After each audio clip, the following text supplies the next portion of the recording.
तो दोस्तों एनटीपीसी ने अपने क्वार्टर फोर के नंबर को डिस्क्लोज कर दिया है। तो चलिए देखते हैं क्या है क्वार्टर फोर के नंबर्स के अंदर। लेकिन उससे पहले बता दूं, कंपनी ने इस क्वार्टर में 3 रुपये प्रति शेयर के हिसाब से डिविडेंड भी देने का ऐलान किया। ऑलरेडी कंपनी ने फरवरी में शायद 4.5 रुपये के हिसाब से डिविडेंड दिया है, तो ऑलरेडी कंपनी डिविडेंड दे चुकी थी। लेकिन इस क्वार्टर में फिर से कंपनी ने 3 रुपये प्रति शेयर के हिसाब से डिविडेंड देने का ऐलान किया है।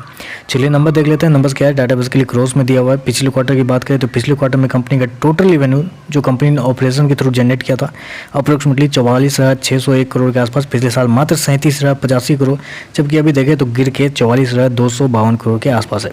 तो क्वार्टर देखें तो क्वार्टर कंपनी के रेवेन्यू के अंदर हल्की सी गिरावट है। अप्रोक्सीमेटली आप बोल सकते हैं 1% के आसपास की गिरावट है। तो उस गिरावट को गिरावट भी नहीं बोलेंगे, ऑलमोस्ट फ्लैट ही बोलेंगे। तो कंपनी का रेवेन्यू क्वार्टर फ्लैट देखने को मिल रहा है। लेकिन साल दर साल जाते हैं तो साल दर साल कंपनी के रेवेन्यू के अंदर एक अच्छी खासी तेजी देखने को मिल रही है। अप्रोक्सीमेटली 20% के आसपास की तेजी है साल दर साल कंपनी के रेवेन्यू के अंदर। चलिए कंपनी के खर्चे क्या है वो देख लेते हैं। पिछले क्वार्टर में 37,007 करोड़ खर्च किए थे, पिछले साल 31,887 करोड़, जबकि इस क्वार्टर में कंपनी के खर्चे 39,018 करोड़ के आसपास।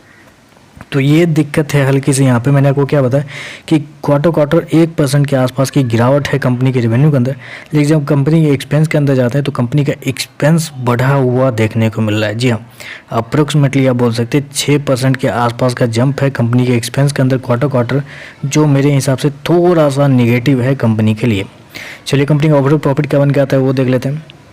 पिछले क्वार्टर में कंपनी का प्रॉफिट 4,854 करोड़, पिछले साल कंपनी का प्रॉफिट 5,199 करोड़, जबकि इस क्वार्टर में कंपनी का जो प्रॉफिट है वो 4,871 करोड़ के आसपास है। तो साल दर साल कंपनी का जो प्रॉफिट है वो आपको गिरता हुआ देखने को मिल रहा है।